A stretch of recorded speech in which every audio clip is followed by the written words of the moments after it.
Hello, everybody. Welcome to Champs Drink Champs. This is Taylor. I am all alone today because Shelby is off on a work trip. This never gets easier. It's always very awkward recording alone, especially since we started doing video and now I have to watch myself as I'm recording. So super awkward. I also never introduced the podcast. So yeah, we're just going to roll with all the punches today. It's fine. Welcome to the podcast. I hope that you guys all had a great week. Like I said, Shelby's on a work trip. I just have to shout out Shelby a little bit because she is just like, she never talks about it, how awesome she is at her job and just like how big of a deal her job is. And just that, like with this new job, she gets to do all this cool shit. So she's in Vegas right now. I'm very, very sad that I'm not with her. If we were not going on a cruise next week, I 100% would have come on the trip with her.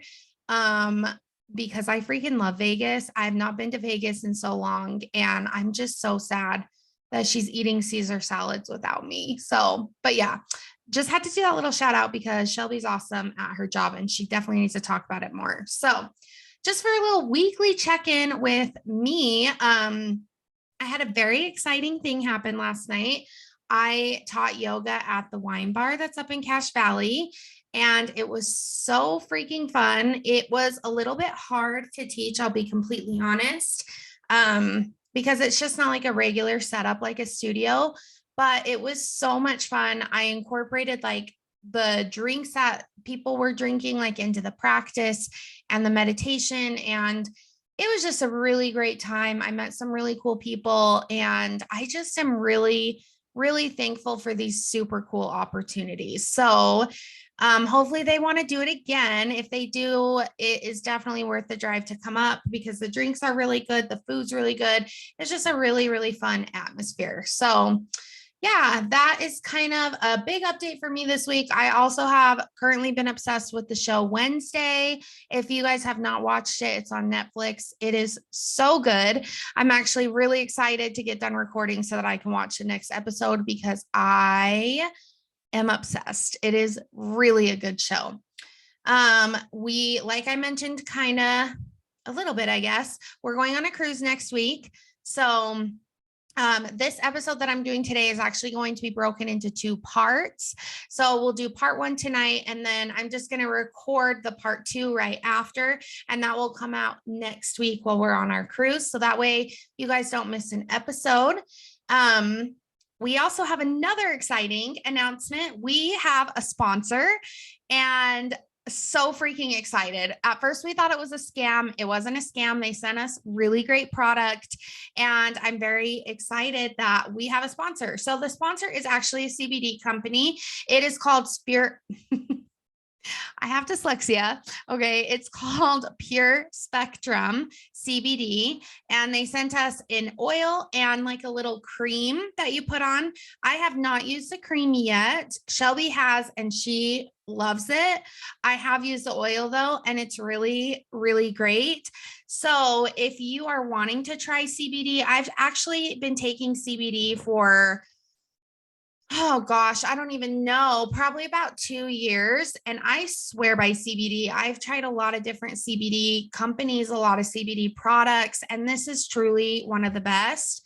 So I'm very excited that they reached out to us and wanted to sponsor us. So if you're interested in trying CBD, if you have any questions, let me know. But it is purespectrumcbd.com, and Champs15 will get you 15% off of your order.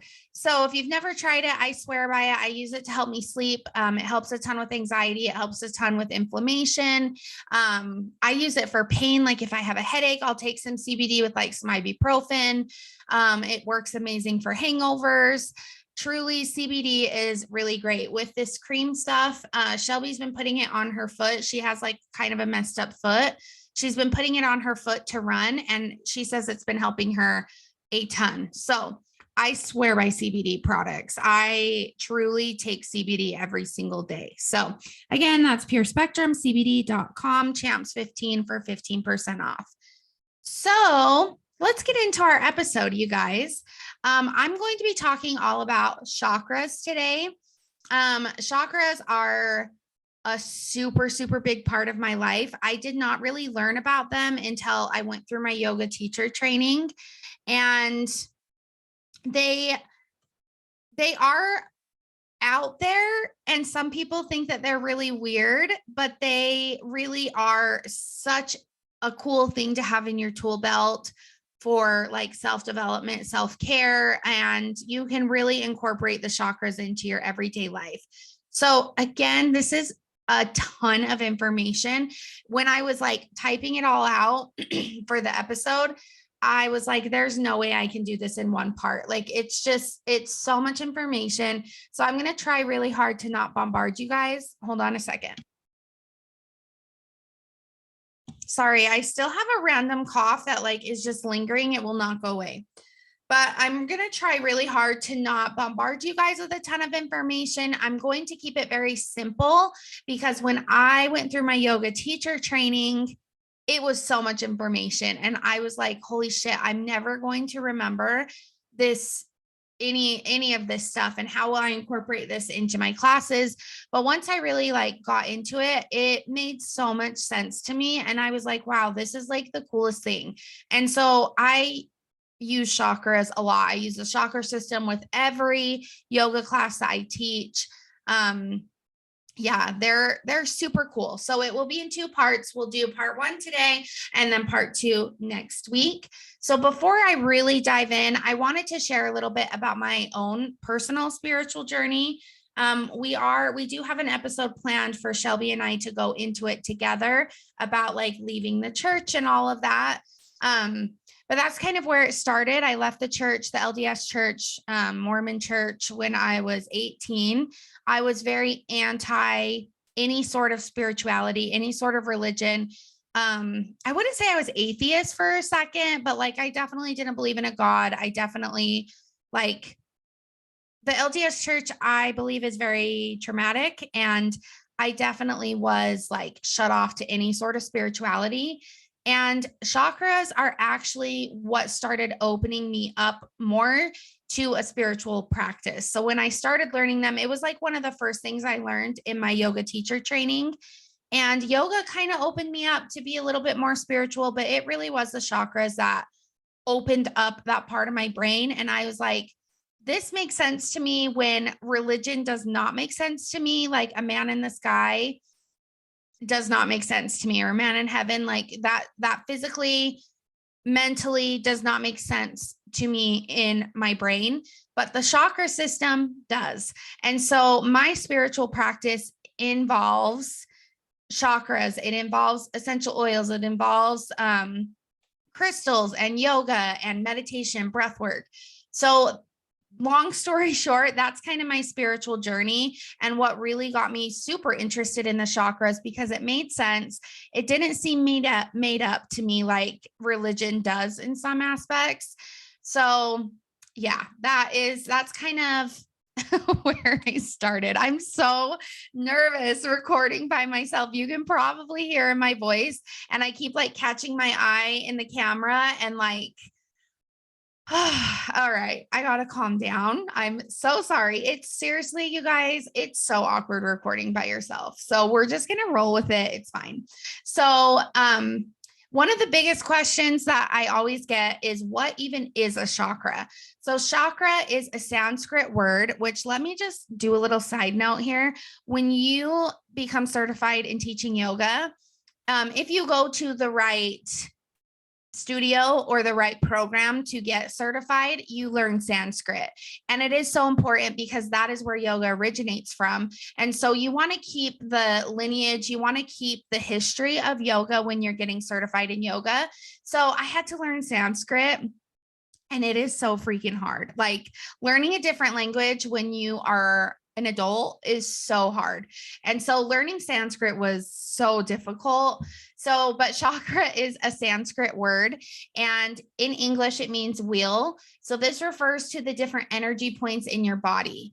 So we could go so deep into this, but for time's sake and just to keep it simple, You have your physical body, which is here right now that you can touch, you can see, you can feel everything. That is your physical body. You also have an energetic body. So like if you've heard people talk about auras and things like that, that is your energetic body. The chakras are a part of your energetic body. So there's your physical body, your energetic body, and then it goes out more and more. So all the chakras work in your energy field, in your energy body. And I think that's what gets people really confused is like, they see like images of the chakra system or they hear about chakras and people are like, I don't have these points on my physical body. Like I don't have these points on my spine. You're absolutely right. You don't. It is all energy work. It is in your energetic field. I am so sorry. I don't know what's going on with my voice. So anyway, chakras are thought to be spinning discs of energy that should stay opened and aligned as they correspond to bundles of nerves, major organs, and areas of our energetic body that affect our emotional and physical well-being. There are 7 main chakras that run along our spine. Each has a different name, color, and focus. Chakras come from early traditions within Hinduism, and chakras refer more to the energetic body rather than the physical body, which I kind of already dove into. But so just imagine your chakras as free-flowing wheels of positive energy. The chakras are very positive. And if they are blocked or if they are out of line, it does show in your physical body or in your emotional brain waves, brain state.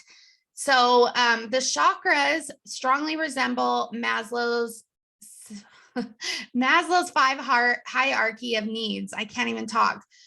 So if you don't know who Maslow is, he was a psychologist and he created the pyramid of human needs. This is the very basic for all psychology. So if you've taken any sort of psychology class, you've probably seen that pyramid of the basic human needs, and there's different colors. And that is literally the chakra system. It is basic human needs. It just goes a little bit deeper than that. But if you're into psychology, if you've never taken a psychology class before, Maslow's hierarchy of needs is actually super, super interesting. And that is just like the basis for every human being. We all have these needs, and that's kind of what that pyramid is. So another question I get a lot about chakras is, what does a blocked chakra mean? So depending on what chakra is blocked, there are things you need to work on either physically or mentally to unblock that chakra. There are meditations, breathwork patterns, and yoga poses that help unlock chakras. Basically, when your chakra is blocked, you have something going on in your energetic body that is manifesting in your physical body. So depending on where you are feeling it, like let's say your heart, which we'll dive into this next episode with the heart, because the heart chakra is a whole thing. But if you are having self-esteem problems, that's probably something is wrong with your heart chakra, and it's manifesting in its physical way by having problems with your self-esteem, if that makes sense. It's kind of a hard concept to grasp. And one thing I do want to mention about chakras is if you have more of a scientific type brain rather than like an artistic, free-flowing brain, the chakra system is going to seem very strange to you. And that's what I'm hoping that this episode kind of helps you like reframe your mind of it'll make more sense. Or I could definitely see taking this into my daily life because I'm a very science brain type person. So it was shocking to me when the chakra system made sense, because I see things a lot of times black and white. And I work in the medical field, like that is all science-based things. And there is no science-based actual proof that the chakra system exists, I guess would be the right word to say. Like it is truly, you're acting on faith here. But the more you research it, the more it makes sense. And I think that that's just the biggest thing to pay attention to, is that there is not actual solid proof of the energetic body. If you are a spiritual person and you can see auras, then 100% you're all in for chakras. If you do something like teach yoga and you feel different things, or even if you do ketamine treatments, like when you're in a ketamine treatment, the energetic body is being used a lot. So the colors and things that you see, that is playing with the energetic field of your body. So yeah, there's the 7 different chakras. So today we are just going to talk about 3 of them, and they are the 3 bottom ones, and they are huge in your life. So the other 4 that are kind of in your upper body, your upper spine, into your head, into your crown, and around your body. The crown kind of encompasses your whole body. Those are all more spiritually based, where these bottom 3 are more physically based. So our first chakra is our root chakra that sits at the bottom of your spine. And this chakra represents our foundation. If you are feeling ungrounded or like you're on shaky ground, you may have a blocked root chakra. A blocked root chakra can manifest in your body with symptoms of arthritis, constipation, anxiety, lower back pain, or bloating. It manifests mentally or emotionally by feelings of insecurity with money or finances, or insecurity about our basic needs or well-being. The color is red that is associated with it, and the element is earth. You can open up this chakra or work on this chakra with meditation.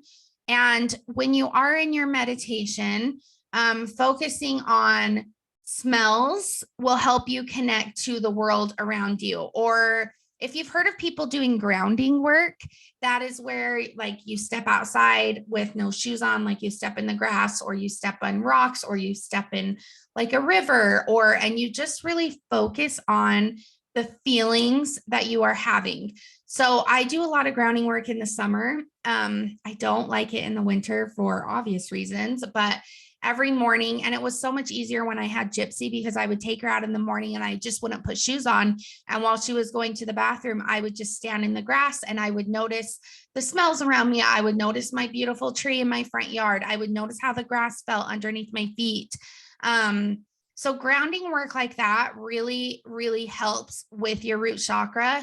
And to be honest, if you've never done grounding work, it is a very beautiful practice to get into. You can do it at any point. It doesn't have to be outside. Outside is the best for your root chakra, being out in nature, but you can do it at any point. Like when I'm teaching yoga and I'm bringing in the root chakra to the yoga class, I have people focus on all of the points of contact that your body has with the ground beneath you. So if we're laying on our mat, notice your shoulders laying down, or notice like the pressure of your shoulders on your mat. Notice your hips pressing into the mat. Notice your heels touching your mat. Or if we're standing, like notice your toes on the ground. So there's, at any point you can do grounding work. And I truly think grounding work is one of the most important things that you could do in regards to self-development and self-care, because the root chakra is such a huge thing. And honestly, if your root chakra is out of balance, all of your other chakras are probably a little bit out of balance, because this is our foundation. This is what holds the rest of the chakra system together. So you really want that root chakra to be in balance and in a good place. Another thing with the chakra system is you can eat foods of the colors of the different chakras, and that will help bring alignment to those chakras. So with the root chakra, you can eat red foods, and just be out in nature as much as possible will help this chakra a lot. I also want to take a little pause before we go into the next chakra and let you guys know, I should have let you know before we dove into all of this, but chakra work is really deep inner and spiritual work. It takes time and it takes patience. It takes concentration, and you cannot do chakra work without meditation, breath work, or gentle movement. Gentle movement, I mean like a restorative yoga class, taking a walk, not like running, not doing a super intense bike ride. I don't know, not lifting weights. Like that's not the gentle movement I'm talking about. It's really like gentle movement, being with your body, being with your breath. So if you are wanting to get into this work, I think it is so wonderful. I think it is so needed, but just know if you start doing a grounding exercise tomorrow, your root chakra is not going to be balanced overnight. Like, this work takes a lot of time. It takes a lot of journaling, and it takes a lot of inner work and time with yourself. And when I first started doing therapy, I was doing chakra work without even realizing that I was doing chakra work. And I guarantee a lot of you guys are doing that as well, just with things that you do, like drinking water. That's chakra work. That's keeping your body healthy, which in turn helps your root chakra. Like, there's so many ways that oh, sorry, I have a hiccup. There is so many ways that we are incorporating chakras into our daily life without even realizing it. But when you really focus on it, it does take time. It does take doing uncomfortable things, and you get comfortable with it over time, but you have to include meditation. Each one of these chakras includes meditation to help the chakras. So I really want to point that out, that it is hard work and it does take time. The next chakra is going to be our sacral chakra. And this represents our sexuality and our creativity. So this chakra sits in your pelvis right above the root chakra. The color is orange. And working on this chakra, so all of the chakras, sorry, I'm not meaning to jump around so much, but working with the chakras, some chakras, if you work on them, can help other chakras. So the sacral ties into your third eye, which is on your forehead, and it helps enhance your intuition when you work on this chakra. So it's like getting two in one. And this chakra is associated with water. If you are having any sexual problems, low libido, creative blocks, if you're having wounded emotions, that is a big sign that the chakra needs to be tuned up a little bit, or it may be blocked. And in your body, this chakra shows itself through bladder and sexual organs. So if you're having problems with those, that's kind of a clue too of, I need to mentally, spiritually do a little bit more work on this area of my body. Affirmations and yoga, specifically hip openers, anything to do with your hips is going to help this chakra a lot. And this is a really hard chakra for people. If you have had any sort of sexual abuse, this chakra is blocked. And it is, in my opinion, the hardest chakra to work with, because sexual trauma is such a big thing. And there's a lot of times in my yoga classes that, like, and if you've ever been to a yoga class and you do any sort of opening with your hips, it makes you feel emotional, or it will make you have uncomfortable feelings come up. And that's completely normal. And especially if your chakra is blocked, it's wanting to get unblocked. Your body is speaking to you in these moments. And so if you are doing anything, opening up your hips, any womb work, any pelvic work, anything like that, and it feels uncomfortable, that's a really big sign that you need to dive a little bit deeper into that. Again, this color is orange, so eating orange foods will help with this chakra, and working through any sexual trauma helps a ton. And just a little plug for therapy here. It's probably almost near impossible to work through sexual trauma without a therapist. So if you do have that in your life, first of all, I am so incredibly sorry. And second of all, there is help, but get it from a professional, because that is a huge thing. I have definitely had people after class like try and talk to me about their sexual trauma. And I literally have to tell people, like, I am in no way, shape, or form the person to talk to about this. So definitely, like, get help in that situation, and that will help with the chakra for sure. The next one is one of my favorites. It is the solar plexus chakra. This chakra is basically our powerhouse. It's where all of our power and our confidence sits. It sits right underneath the rib cage, and it's associated with the color yellow. A lot of people focus on sunflowers for this space. So when I teach power yoga, that is solar plexus chakra all the way, because you want to feel that power. If you are a runner, if you're a heavy weight lifter, you really want to incorporate that solar plexus chakra, because that is truly where all of your power sits. And it's the chakra is also like referred to with fire, like a fiery chakra. And you really just want to ignite that fire in whatever it is that you're doing. Even if you have like a presentation at work or something and you're stressed about it, ooh, baby, tap into this chakra and that will help you a lot, because that just builds that fire. When I'm teaching my classes and I incorporate this chakra, I have people imagine a sunflower sitting right underneath their rib cage. And with each breath, that sunflower opens up, get bigger and bigger and bigger.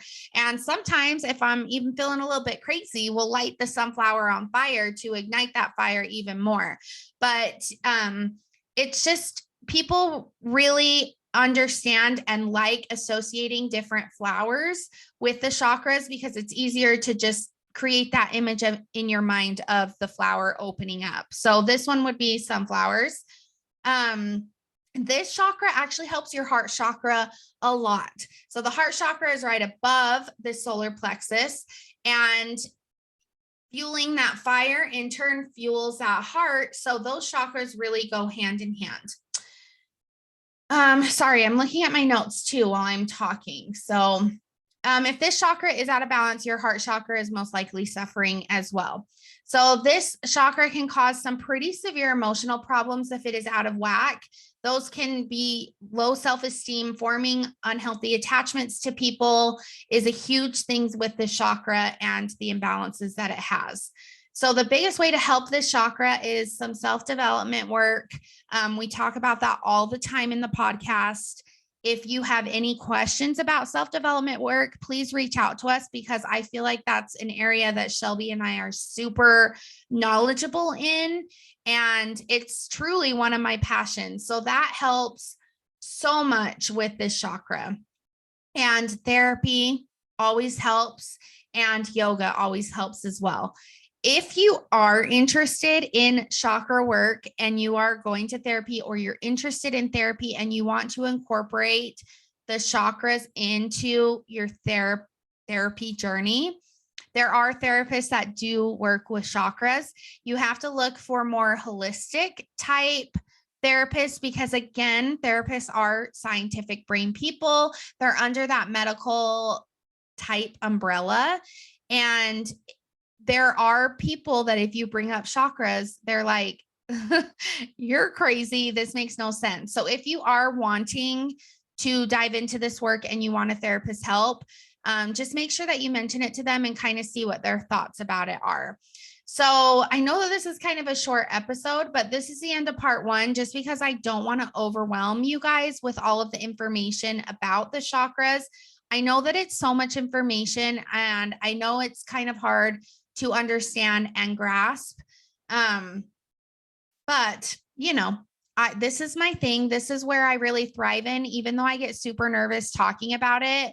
And I need to obviously tap into my solar plexus chakra more and be more confident talking about it, because I'm very knowledgeable about it. I just get nervous talking about it because I don't know, it's a kind of uncharted territory, and you kind of have to find the people that are all in for it. And it does make me seem a little bit weird, but that was one of my goals for 2023, is to embrace this side of me more. So even though I get really nervous talking about it and my voice is shaky and I say and like a lot, which I haven't honestly done on this podcast for a really long time, just know, as I do right now, but just know that I just get uncomfortable talking about this stuff. And if it's too weird for you, I completely understand. But this is a big part of my life and a big part of my spiritual journey that I have been running from talking about, besides in the yoga studio or people that are kind of in that realm, because they don't question it. And when I get questions about it, I'm like, I'm more than happy to answer them. I just get nervous about what people are going to think, or if they're going to think it's too silly or too weird or that it's dumb or made up. But I'm embracing my spiritual side a lot more, and I'm going to talk about it a lot more because this is really my jam.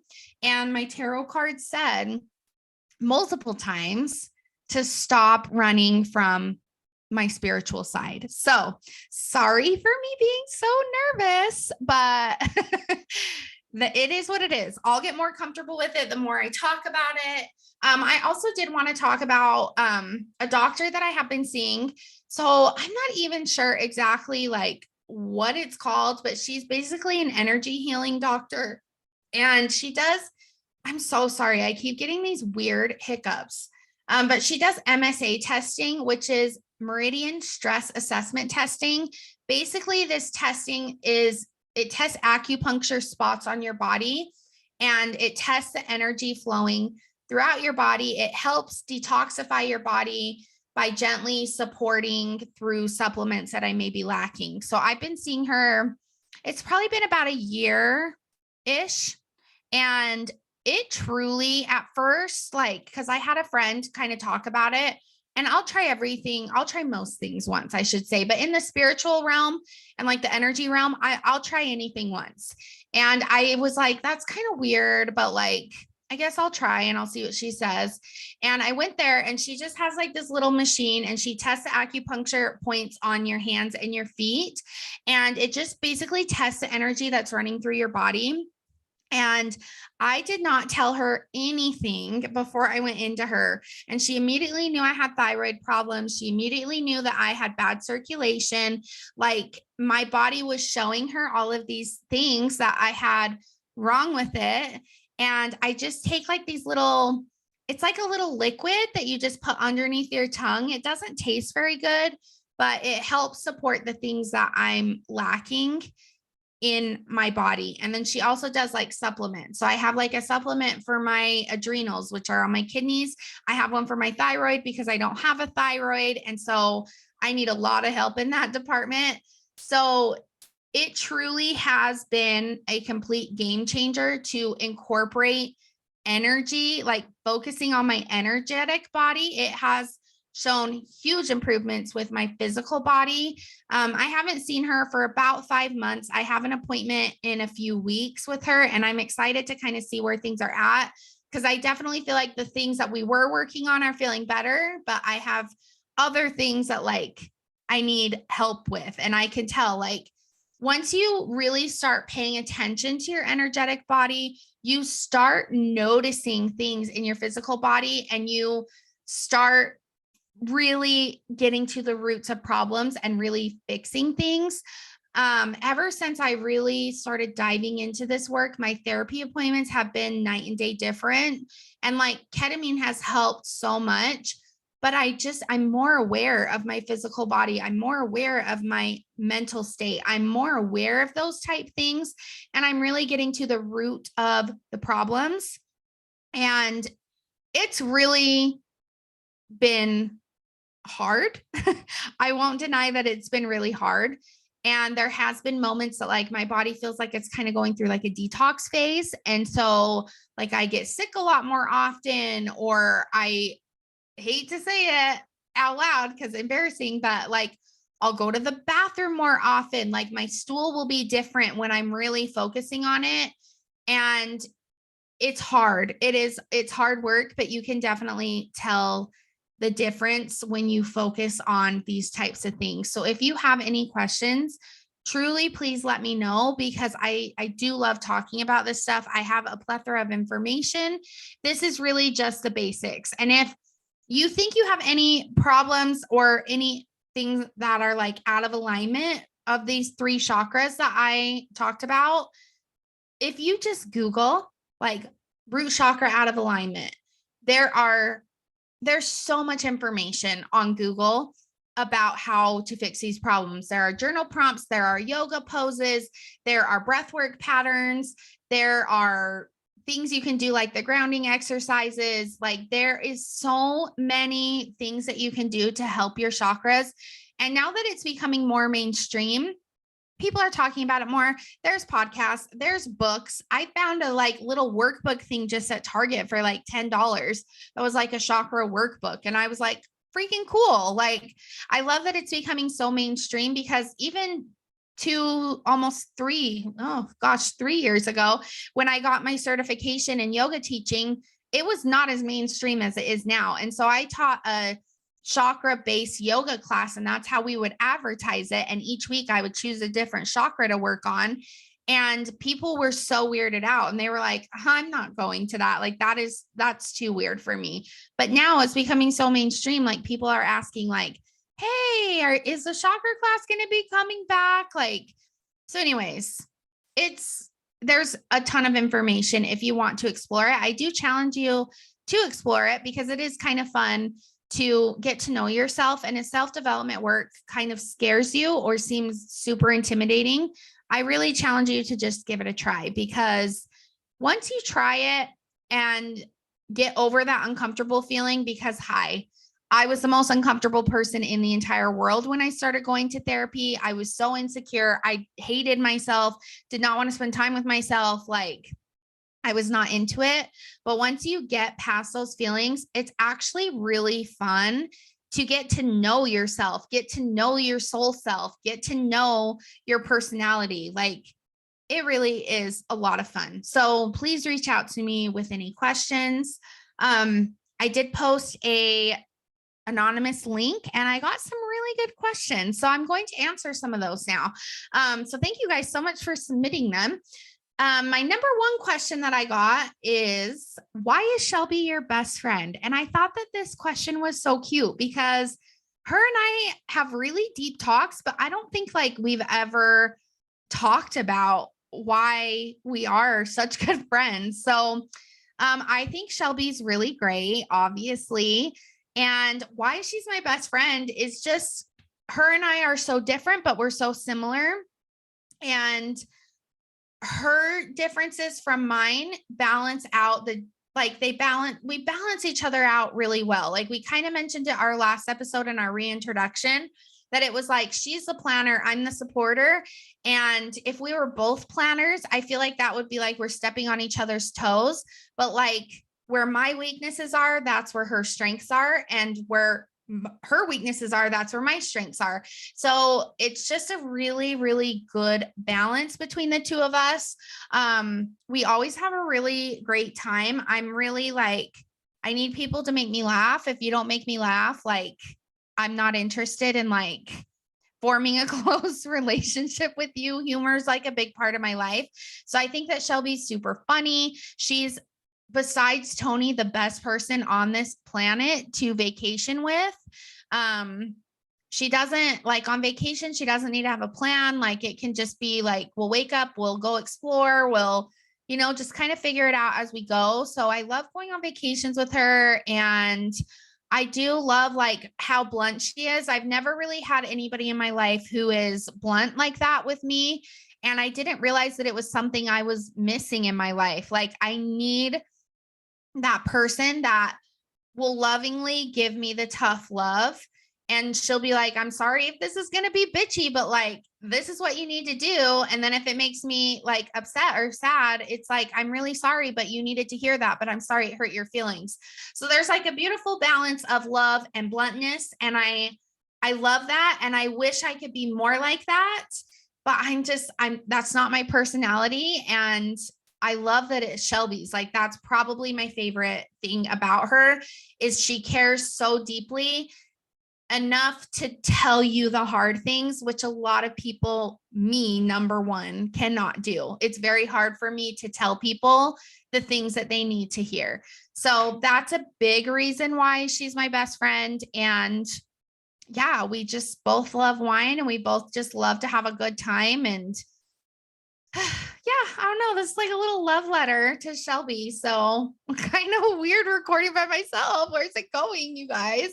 My next question is, why don't you open up your own yoga studio? Great question. It's actually in my 5-year plan to open up my own studio. If Heather ever sells Shanti, I would 100% buy it. I've already told her that, like, if you're selling it, it's mine. Like, I will figure out how to buy it. Why I haven't done it yet is because Cache Valley is such a small place and there's already 3 yoga studios up here and there's no need for 3, maybe 2, but like 1 would be plenty for Cache Valley. So there's no point in opening up another studio up here and competing with the studio that I love so much. So that's a big reason why I haven't done it. And yoga is a very hard business to make money in. And so if I'm going to open up, or when I'm going to open up my own studio, it's all about location. It has to be a good location that people are going to come to. It has to be in more of like a suburb type place or like a big city where there's a lot of people, because if it's not, you're doomed to fail. It is what it is. People are not consistent enough with yoga to have it make a lot of money. When I do open a studio, I'm not planning on it making a ton of money. It'll kind of be like a break even type thing.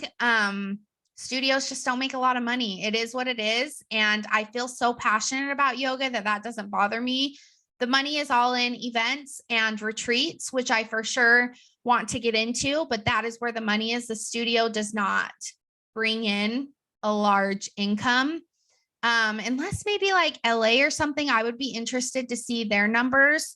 But in a religious state like Utah, it's really hard for people to let go of the fact that they're not worshiping Buddha, or they're not practicing Hinduism, or they're not like going back on their faith.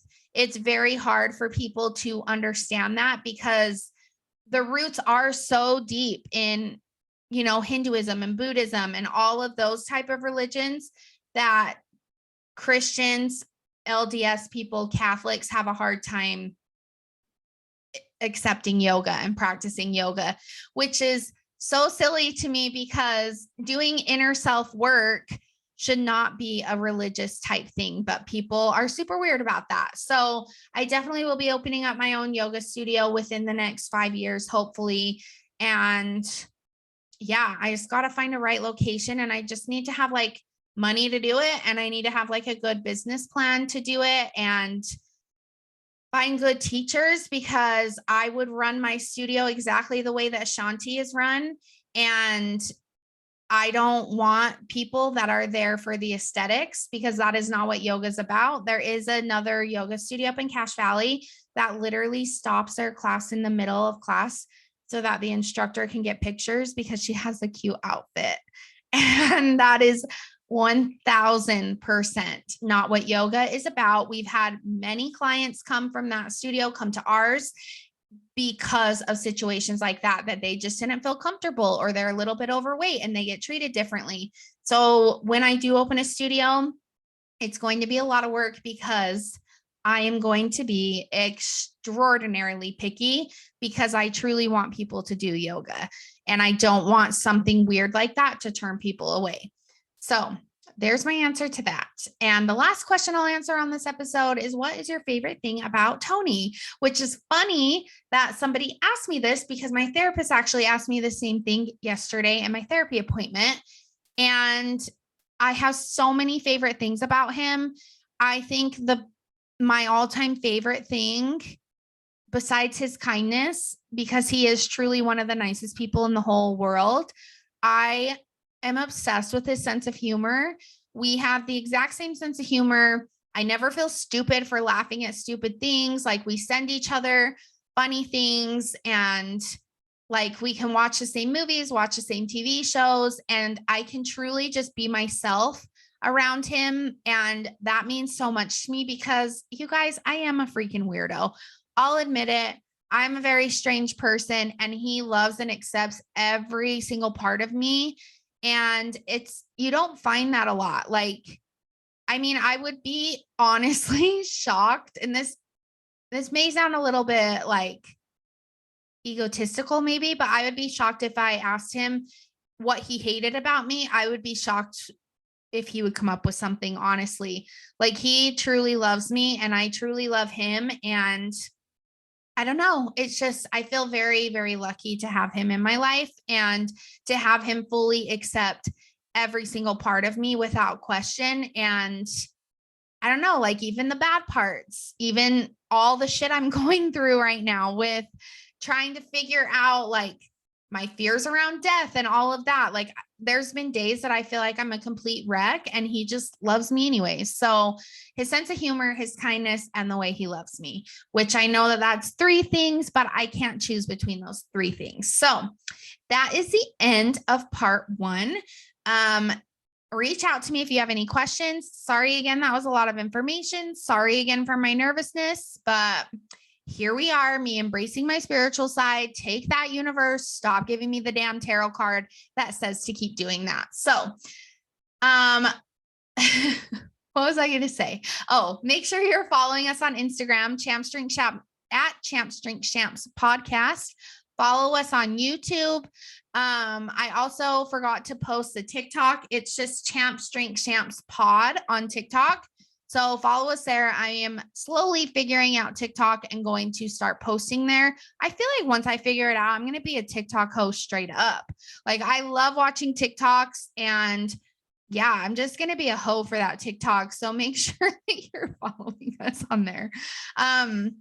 Please like, rate, review, share with a friend, all of the things. And yeah, we'll talk to you guys next week. And yeah, I think that's it. So bye. Love you guys.